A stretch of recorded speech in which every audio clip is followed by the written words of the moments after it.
3.4028 bar. ఈ సంఖ్య ఏ సంఖ్యా సమితికి చెందినది? ఈ ప్రశ్నకు సమాధానం చెప్పే ముందుగా ఈ సంఖ్య దేనిని సూచిస్తుంది? ముఖ్యంగా ఈ సంఖ్యపై గీసిన గీతకు అర్థం ఏమిటి అనే విషయాలను చర్చిద్దాం. ఈ పైన గీసిన గీతకు అర్థం 28 అనేది అలా కొనసాగుతూ ఉంటుందని అర్థం. ఇచ్చిన ఈ సంఖ్యను మనం ఈ క్రింది విధంగా రాయవచ్చు. 3.4028282828 ఇలా కొనసాగుతూ రిపీట్ అవుతూ ఉంటుంది.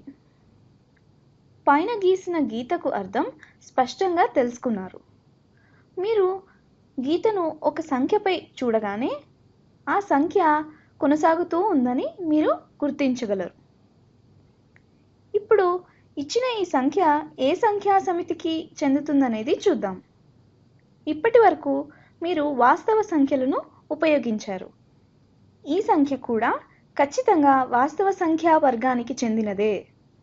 వాస్తవ సంఖ్యా రేఖపై ఈ సంఖ్య కూడా ఉంటుంది, ఎందుకంటే 3.4028 బార్ అనేది ఒక వాస్తవ సంఖ్య కాబట్టి.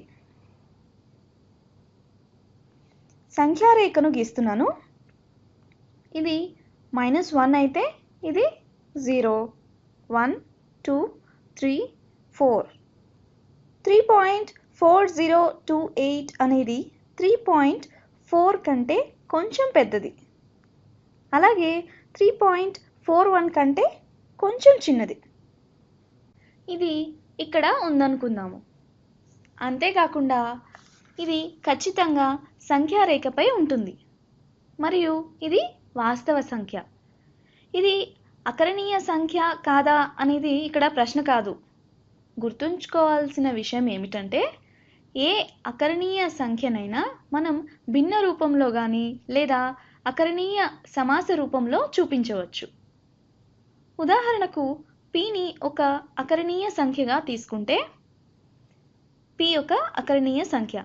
pని 2 పూర్ణ సంఖ్యల నిష్పత్తిగా చూపించవచ్చు.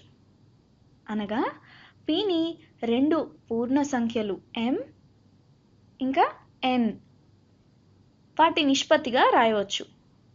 అంటే m/n.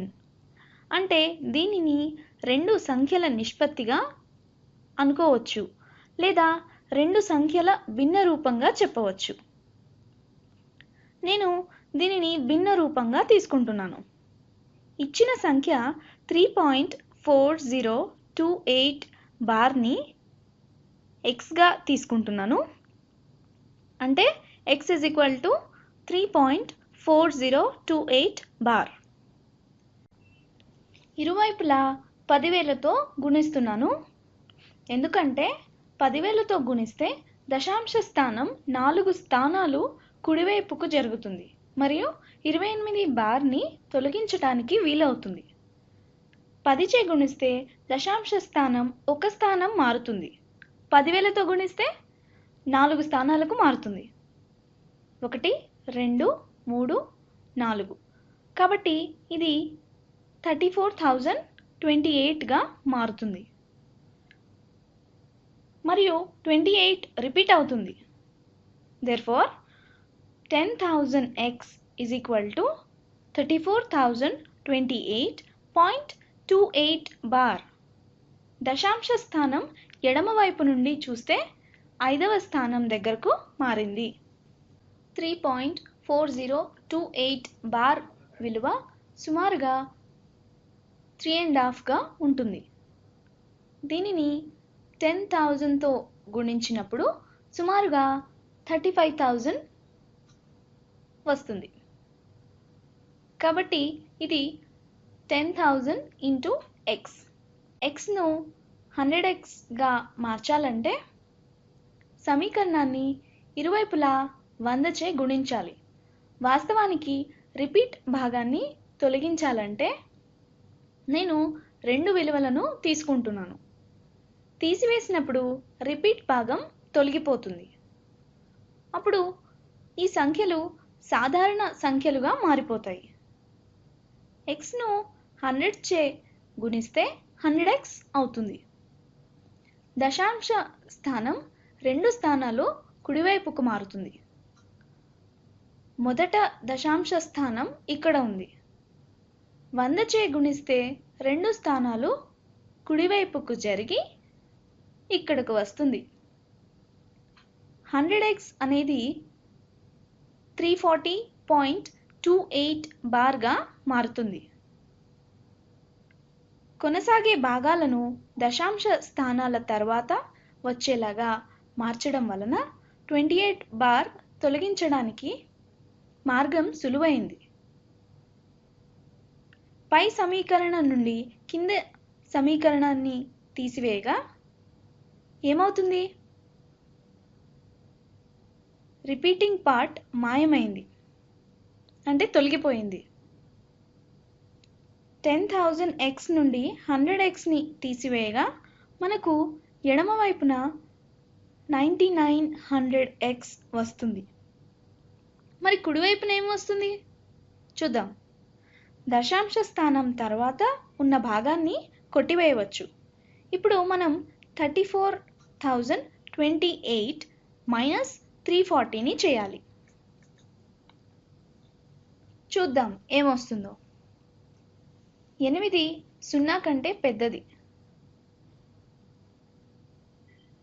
కాబట్టి మనం ఏమి చేయాల్సిన పని లేదు. 2 4 కంటే చిన్నది కాబట్టి పక్క నుండి అప్పు తీసుకోవాలి. కానీ పక్కన 0 ఉంది కాబట్టి ఏమీ చేయలేం. 0 అనేది 3 కంటే చిన్నది కాబట్టి 0 నుండి 3ను తీసివేయలేం. 0 స్థానంలోనికి వేరే సంఖ్యను అప్పుగా తీసుకురావాలి. 4 నుండి 1 అప్పుగా తీసుకుంటే 4 3గా మారుతుంది. 0 కాస్త 10గా మారుతుంది. అప్పుడు 10 నుండి 1ని అప్పుగా తీసుకుంటే గనక మనకు 2 కాస్త 12గా మారుతుంది. 10 9 అవుతుంది. ఇప్పుడు తీసివేస్తా చూద్దాం. 8 మైనస్ 0 8 అవుతుంది. 12 మైనస్ 4 8 అవుతుంది. 9 మైనస్ 3 6 అవుతుంది.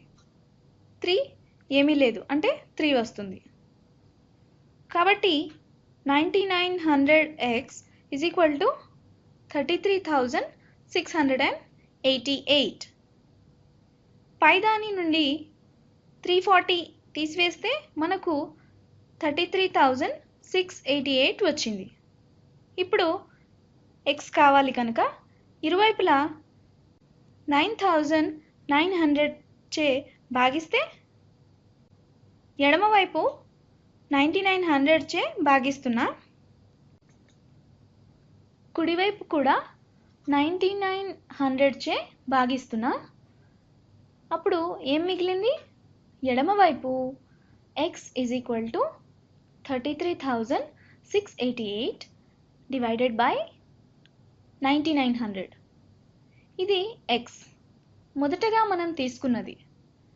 మొదటగా తీసుకున్న x రిపీట్ అవుతూ ఉండేది. కొన్ని బీజగణిత మార్పులు చేయడం ద్వారా ఇలా మారింది. అంటే xను భిన్నంగా మార్చాము. కానీ ఇది పెద్ద సంఖ్యగా ఉంది. లవహారాలు రెండు కూడా 2 చే ఖచ్చితంగా భాగించబడతాయి. 4తో కూడా భాగింపబడతాయి అనిపిస్తుంది. దీనిని మీరు చిన్న సంఖ్యగా మార్చగలరు. కానీ అది అవసరం లేదు. మన ప్రశ్న అది కాదు. ముఖ్యంగా xను భిన్న రూపంలోనికి మార్చాము. అంటే xను 2 పూర్ణ సంఖ్యల నిష్పత్తిగా మార్చాము. కాబట్టి ఇచ్చిన సంఖ్య అకరణీయ సంఖ్య. మనం ఉపయోగించిన ఈ టెక్నిక్ ఈ సంఖ్యకు మాత్రమే కాదు, రిపీట్గా ఉన్న అన్ని సంఖ్యలకు ఉపయోగించవచ్చు. సాధారణంగా రిపీటింగ్ సంఖ్యలు అన్నీ అకరణీయ సంఖ్యలు. ఒకవేళ అవి కరణీయ సంఖ్యలైతే అంకెలు ఎప్పటికీ ఒకేలాగా రిపీట్ అవ్వవు. ఉదాహరణకు పై. అంతేకాకుండా ఈ సంఖ్య పూర్ణ సంఖ్య కాదు. ఇది పూర్ణ సంఖ్యల మధ్యలో ఉంటుంది. ఇది సహజ సంఖ్య కూడా కాదు, మరియు ఇది పూర్ణాంకం కూడా కాదు. ఇది పూర్ణ సంఖ్యల ఉపసమితికి చెందేదిలా కనిపిస్తుంది, కానీ ఖచ్చితంగా చెప్పగలిగే విషయం ఏమిటంటే ఇది వాస్తవ సంఖ్య మరియు అకరణీయ సంఖ్య.